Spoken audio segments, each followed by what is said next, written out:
morning, everyone. Welcome to the For Real Day 18 now. So my husband and I need to go grocery shopping this morning, and I don't want to be out and about at like almost lunchtime and be like, I'm starving, we need to stop and eat. And even though we would probably stop someplace and get like the Mediterranean place and get hummus and salad, it still is gonna have oil in it, and I still would like to avoid that. So I decided I needed to make something super hearty and delicious, and this is totally not forks over knives recipe, but it is definitely something that would be compliant. So what I did was we got these pasta, it's brown rice, organic brown rice, the little tubey shaped ones, but they're solid, not with a hole in them. Anyways, I've never heard of this Caserecce. Carescita, I don't know how to say that. Anyways, it's an Italian pasta that we bought at the store. It was on sale for less than $2. So I cooked that, and while that was cooking, I chopped up a bunch of broccoli and threw it in the pot with it to let it cook. And then when it was close to being done, I dumped in a bag of this instant fat-free refried beans. And this isn't how you're supposed to make these in terms of like you're supposed to put them with a specific amount of water and all that kind of stuff. I just put them in there so that they could cook. And basically what I've got is a soup, and this is exactly what I was going for. Super hearty, looks super, super delicious. I did drain off a bunch of the liquid, so there's a lot less salt in here than there would have been, but Anthony and I are both gonna have a big bowl of, that's all that there is, black beans and broccoli and pasta. And he might actually, I don't know, he's not home yet from taking the boys to school, but he might actually put some sambal olek, the chili garlic sauce in his to make it a little bit spicier. I am sure that this is going to taste just fine. I will taste it very quickly. Yeah, it's this is very these are very salty, so what we usually do with these is we take one bag and mix it with 3 cans of black beans that we mash up, or even pinto beans that we mash up, just because there's enough salt in there that it could flavor an entire meal. But with draining off the water, made it very, very good. It's very tasty. I'm not gonna have nearly as much sodium as it would have had. But anyways, that's what I'm doing for breakfast this morning. I am definitely gonna make a forks over knives recipe this afternoon for supper tonight. I haven't decided which one because there's so many wonderful ones to pick from. But yeah, I'm going to go do some grocery shopping, go do some grocery shopping, and I will see you guys tonight for some food.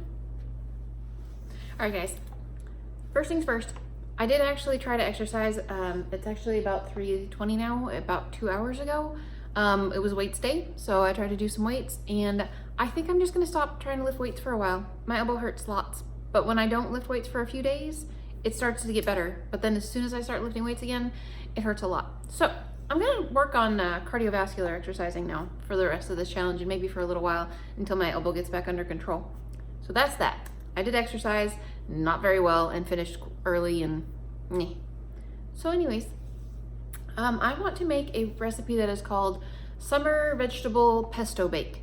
And in order to do that, I need to make something called basil pesto, which I'll show you this recipe real quick. There is the recipe. Yeah, there's the whole recipe. So it does say in this cookbook in several different places when talking about the pesto that you can make it with whatever you want. It doesn't have to be made with basil. There's all sorts of options to make it, and one of them that they say is arugula. I can find arugula.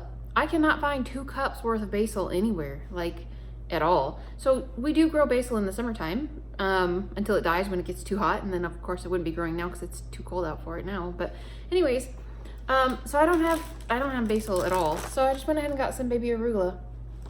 I measured out 2 cups and put that into my food processor. So there's that. So this is step number 1. And then you need to put in 1/4 cup of pine nuts, which thankfully Whole Foods has pine nuts that you can buy in bulk, so that I did not have to. That's probably a little bit, that's probably more like 1/3 of a cup, but I'm not going to save some.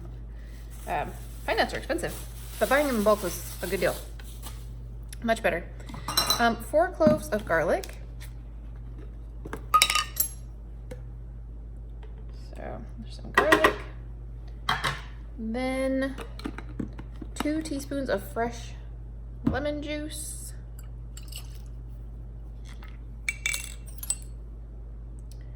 It says salt to taste, and you guys know I don't typically add salt to recipes. I am actually going to put a shake of salt in here, simply because I have no idea what this is going to taste like. The only pesto that I've ever really had is an oil-based pesto, so there you go. There's a couple shakes of salt. 1/2 package of extra firm silken tofu. We have tofu that my husband used the other half of this to make, I don't know if he used it to make mayonnaise or to make sour cream for the boys. I'm not actually sure. But, ugh, gooey. There. Okay, tofu. And the last ingredient is 1/4 cup of nutritional yeast. It does say that this one is optional. I'm going to go ahead and put it in there. I did not get out a 1/4 cup measuring cup. So,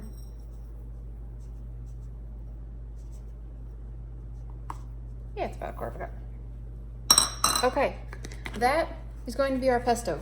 So let me blend this up and I will be back with you guys in just a second. We can taste this and see if we are for sure we want to put this into our food. Well, this is a super pretty green color. It's probably hard for you guys to see. See? It's a very pretty green color. It tastes okay. It's definitely not anything like, whoo, this is awesome or anything, but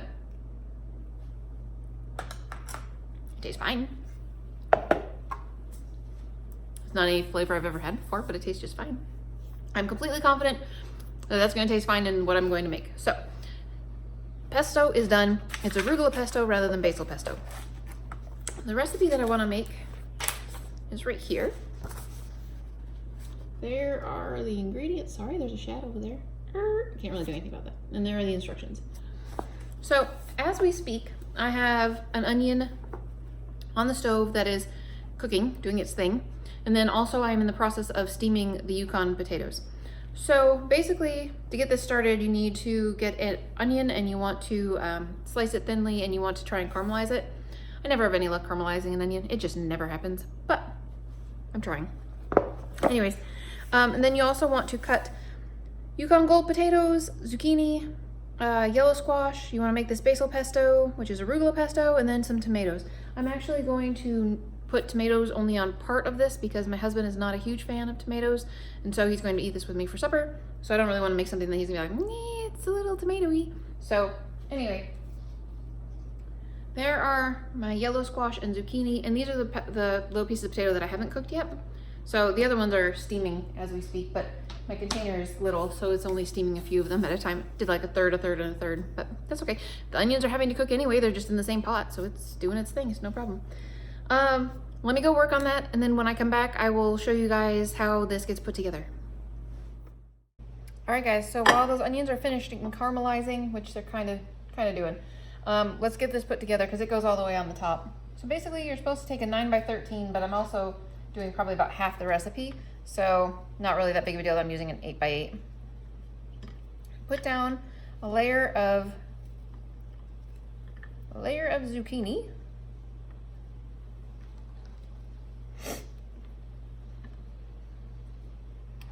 And then you put down some dabs of pesto. I probably should get out like some kind of a spreader type something or other. I'm not really sure exactly how you get this in there without kind of making a little bit of a mess, but a mess it is. There we go. We like messes. I don't know if we like them, but I'm very good at making them.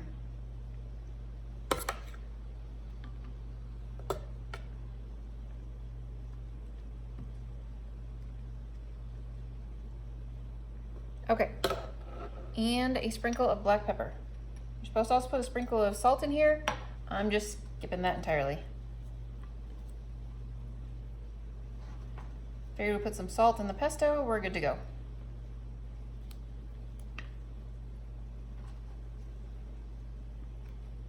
Okay, another layer of pesto.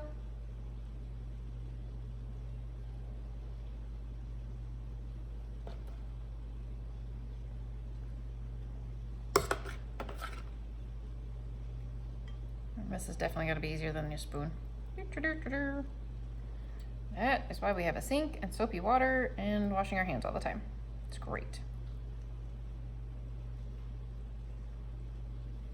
Okay, the next, a layer of your cooked potato.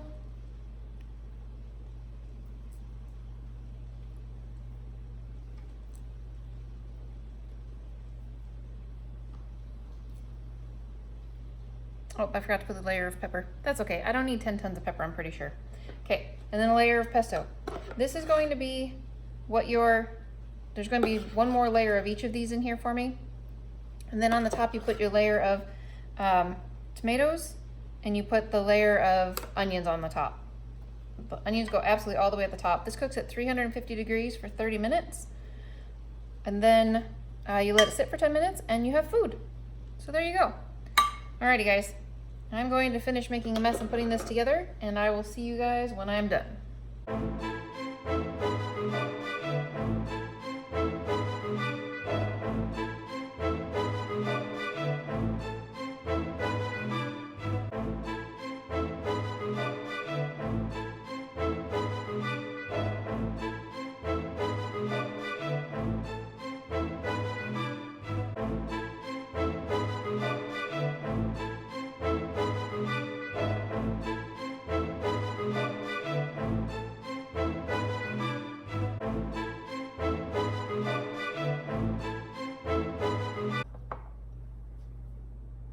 All right guys, here we go. This is what it looks like.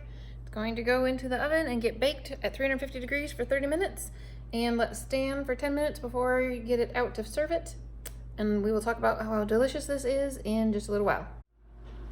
Okay guys, I'm still not 100% certain whether the zucchini and the yellow squash in here are completely cooked or not. However, I put it in for an extra 10 minutes and this smells wonderful. It smells really, really good. So I'm going to have a bite. And I'm not really sure if it's cooked or not, but we're gonna try it.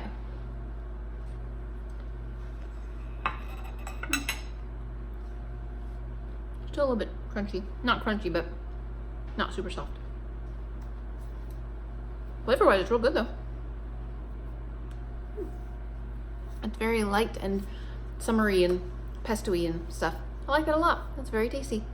I'm gonna, bless you, I'm going to go and microwave this for a couple minutes, the whole thing for just a couple minutes to get the zucchini finished cooking, because I made a cabbage bake type thing for the boys for supper and theirs just done in the oven, so it's time to eat. So I'm gonna warm this up in the oven, in the microwave. But anyway, this is a good recipe. If you guys are wanting to try a different type of pesto, I would give this a shot. Okay, do I have anything else to tell you? I don't think so. All right, I'll see you guys tomorrow.